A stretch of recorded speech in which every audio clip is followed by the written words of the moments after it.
Halo, good morning. Assalamualaikum warahmatullahi wabarakatuh.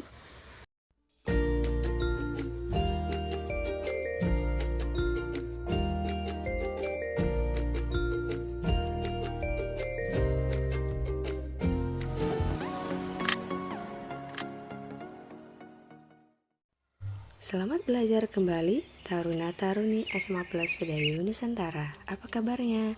Hari ini kita belajar materi naratif atau dongeng. Miss yakin kalian pernah membaca ataupun berdongeng dalam bentuk storytelling. Lalu, apa sih teks naratif itu? Apakah sama dengan dongeng? Berikut adalah definisi dari teks naratif. Secara sederhana, teks naratif adalah cerita imajinatif, fiktif, rekayasa, dan hayalan yang dikemas menjadi dongeng atau cerita rakyat. Teks naratif memiliki tujuan dalam ceritanya. Apa sih tujuannya?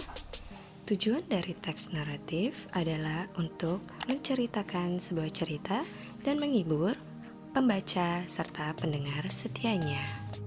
Secara tertulis, teks naratif memiliki struktur loh. Apa saja sih struktur teks naratif? Struktur teks naratif yang pertama adalah orientation, yaitu paragraf pembuka. Yang kedua, complication, pemunculan masalah. Yang ketiga, resolution, penyelesaian dari masalah. Yang keempat, klimaks, yaitu puncak masalah. Yang kelima, reorientation. Dan yang terakhir adalah coda. Coda adalah moral value dari teks naratif. Berikut adalah penjelasan struktur teks naratif. Orientation merupakan paragraf yang memperkenalkan tokoh, plot, alur, serta jalan cerita. Complication merupakan paragraf yang menjelaskan masalah yang terjadi, resolution penyelesaian yang dilakukan oleh tokoh, dan yang terakhir adalah coda. Coda adalah pesan moral dari teks naratif.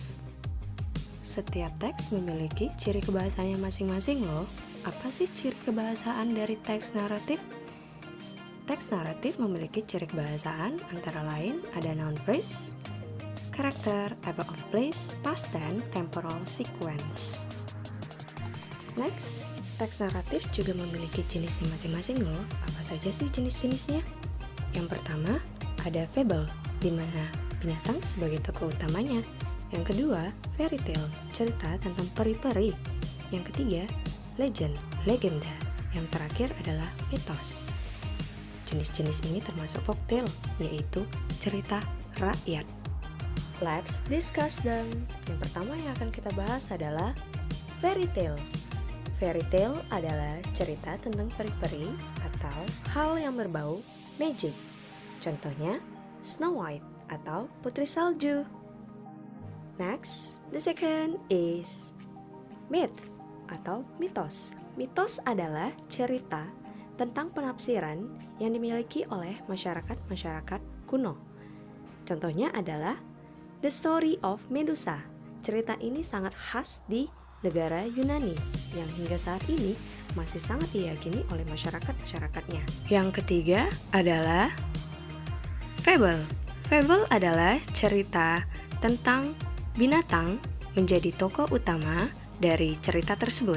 Contohnya adalah cerita The Ant and the Grasshopper yang memiliki pesan moral untuk bekerja keras selalu. Dan yang keempat adalah legend. Legend adalah legenda. Legenda menceritakan sebuah kejadian sejarah dari suatu tempat yang sangat diyakini oleh masyarakat sekitar sebagai budaya ataupun tradisi.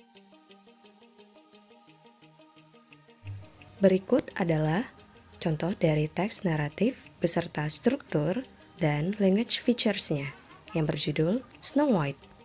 Dipelajari ya setiap perbedaan struktur dan language features-nya. Terima kasih sudah menonton. Thanks for watching. Semoga bermanfaat ya. Nantikan video selanjutnya. Thank you.